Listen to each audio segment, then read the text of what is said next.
Bonjour.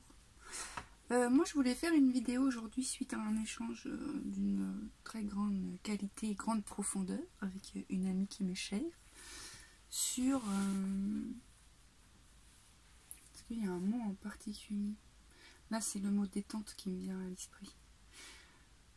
Sur cet écueil d'un travail à faire sur soi, un travail d'acharnement pour atteindre monts et merveilles, et qui reviendrait à une notion de complexité,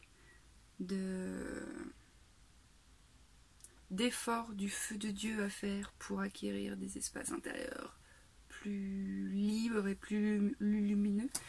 Mais en fait non, hein, c'est vraiment au cœur de la détente même et de l'acceptation totale de l'expérience dans l'instant que se crée une opportunité de transformation. C'est au cœur même de la tempête que vous allez pouvoir trouver la fenêtre et puis pouvoir la fermer. La fenêtre, hein. Et du coup, comment accéder au cœur de la tempête quand on sent les prémices de la tempête, on la fuit. Parce qu'on ne veut pas s'arrêter, parce qu'on ne veut pas ressentir certaines choses sous couvert d'injonctions toujours sociétales et puis de conditionnement. Et c'est ok aussi, c'est sans jugement, sinon juste le constat, en fait, qui est. et du coup, dans cet espace de non, je ne veux pas ressentir tout ça, je ne suis pas dans l'acceptation. Donc je suis dans la contraction déjà. Donc je ne suis pas dans la détente puisque je suis dans le rejet. Et ce faisant, je rejette l'expérience. Mais il faut savoir que la première chose que tu rejettes, c'est toi. C'est toi qui rejettes ce que tu ressens. Et ce faisant, si tu te rejettes, ça va être compliqué d'être en lien avec l'extérieur en fait. Et tu vas vouloir peut-être interagir avec l'autre ou vouloir œuvrer pour l'autre. Mais si tu te rejettes toi, l'espace depuis lequel tu vas être en lien avec l'autre, c'est pas celui-ci puisqu'il est en contraction, donc ce sera celui-ci qui lui est contracté assez souvent et complètement limité. Donc vraiment le maître mot c'est détente en fait. Détente dans... Ok, t'as des conditionnements, ok, t'as des perceptions limitées, ok, t'as des réactions émotionnelles, ok, il neige, ok, il fait froid, ok, il y a de la grêle, ok, il pleut, ok, il fait soleil, ok, la pomme ne peut pas être dans l'arbre toute l'année. Manière de dire qu'on est régi aussi par des cycles, hein. Tu regardes la nature, il y a des cycles. Les cycles ont beau être différents, ils reviennent en permanence. Et ces cycles, ils sont accompagnés de différents mouvements. Par exemple, là l'hiver, c'est plutôt intériorisation, introspection, gestation, pour qu'au printemps, quand la sève remonte, il y a les projets qui peuvent se matérialiser tranquillement dans une énergie de douceur pour que l'été, ce soit l'explosion. Et qu'ensuite, à l'automne, ce soit de nouveau ralenti pour préparer la descente dans ces profondeurs charnelles, dans ce qui est à l'intérieur, et puis pouvoir créer de l'espace pour accompagner ces cycles. C'est aussi le plus important en fait. L'espace dont je parle, c'est ni plus ni moins l'acceptation et la présence qui dit ok à tout ce qui se goûte quoi. Ok, il pleut. Je peux mettre tous les rideaux du monde, ça n'empêche pas qu'il pleut. Ok, je veux qu'il fasse soleil, n'empêche que le soleil se couche. Ok, j'adore les pommes et je voudrais manger ça toute l'année. N'empêche que la pomme, elle est régie par des cycles qui font qu'elle ne peut pas être présente en permanence dans l'arbre. Au même titre que toi, tu ne peux pas être en permanence autre chose que ce que tu es. Et je vois bien le gros écueil de je veux toujours être en joie, je veux toujours être en paix, je veux jamais expérimenter l'inconfort. Mais quand tu intègres dans ton expérience que l'inconfort que tu traverses va te permettre d'accroître la connaissance de toi, d'accroître l'amour pour toi, de mettre en lumière plus d'espace à l'intérieur, d'élargir ta conscience, mais après tu t'inclines devant cet inconfort et tu te dis qu'est-ce que j'ai besoin là, dans l'immédiateté de cet inconfort. Peut-être j'aurais besoin de réconfort. Donc peut-être comment tu t'apportes du réconfort. Est-ce qu'une tasse de chocolat chaud? Est-ce qu'un petit gâteau? Est-ce qu'une petite lecture? Est-ce qu'une petite balade? Est-ce qu'un petit coup de téléphone avec quelqu'un? Est-ce qu'un petit dessin?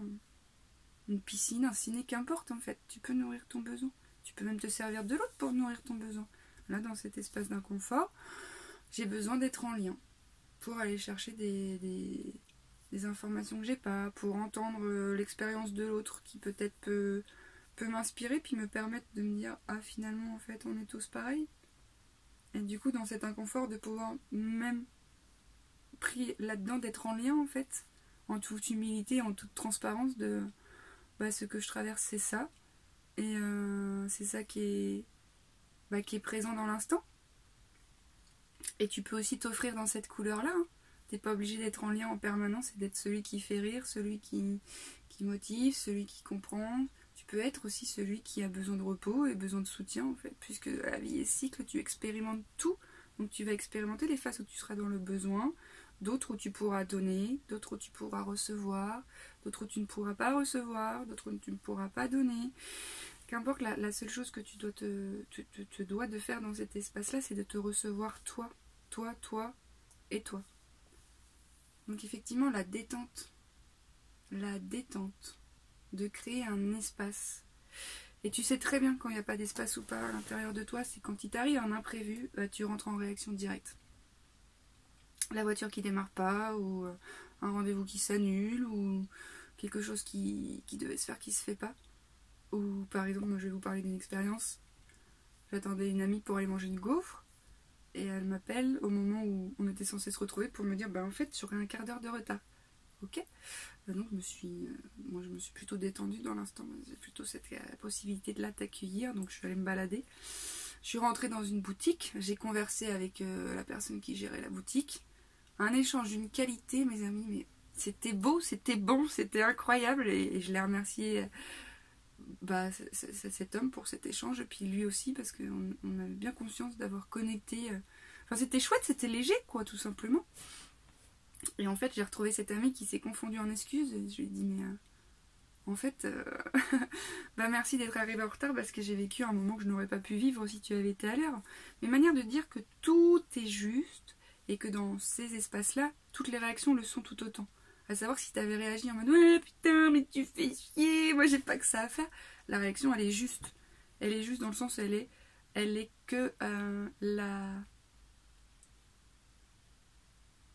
elle est qu'à l'image de la façon dont l'espace en toi est ouvert ou pas. Si à l'intérieur de toi c'est toujours en compression, t'es collé en permanence, t'as pas créé de l'espace pour te recevoir, t'es toujours dans le faire, t'es toujours en proie et identifié à ton histoire, t'es toujours en lutte avec des émotions où t'as pas d'espace. Donc effectivement, le stimuli extérieur il va te faire réagir.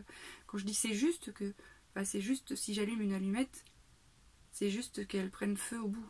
C'est juste que tu réagisses comme ça. Je parle pas de la justice ou de la justesse de ta réaction, sinon juste que c'est juste et qu'il n'y a pas de jugement à poser. Il y a juste à se poser la question, est-ce que cette réaction m'est favorable et comment je me sens en fait au cœur même de cette réaction. Et puis tu vas voir que tu vas te sentir plutôt contracté parce que t'es pas détendu, tu t'es pas offert un espace de détente intérieure. Et puis c'est aussi ok de conscientiser que t'es un conglomérat de conditionnement et de mémoire et que dans l'instant premier tes réactions tu ne les choisis pas. Les réactions émotionnelles tu ne vas pas les réagir, les décider, pardon, les choisir.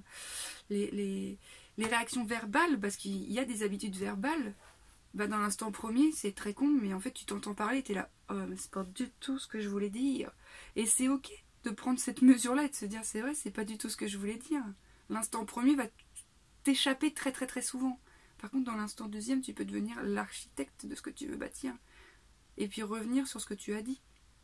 Mais là, il faut être en capacité de se recevoir, de se pardonner et de s'aimer tout simplement, en fait.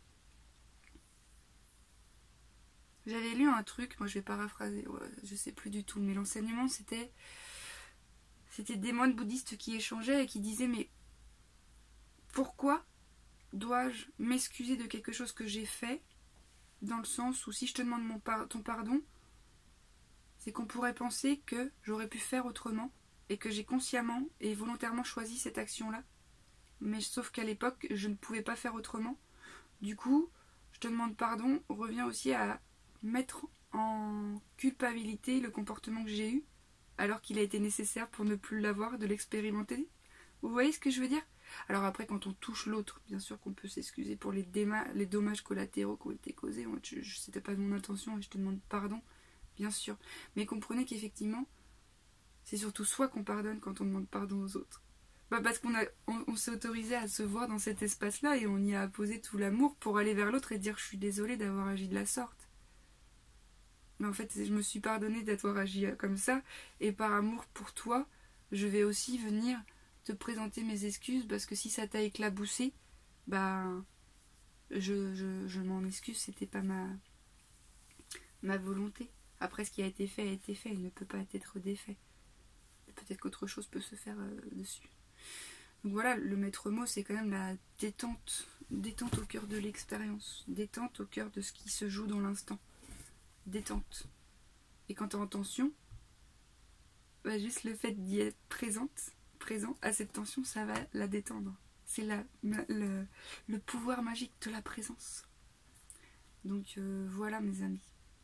Et ça demande, on ne va pas se mentir, quand tu as été en tension toute ta life, même si la présence elle peut conscientiser le fait que tu es en tension, bah, y a un travail de guérison derrière à faire, mais un travail pas dans le sens où c'est contraignant, parce que ça vient quand même du mot latin travaillus, je crois, ou je ne sais plus quoi, qui veut dire torture, alors que l'exploration de soi et la mise en lumière sur des parties de soi blessées, c'est pas du tout de la torture, c'est génial, et ça permet des libérations et de danser avec la vie, mais d'une façon complètement différente que depuis cet espace-là.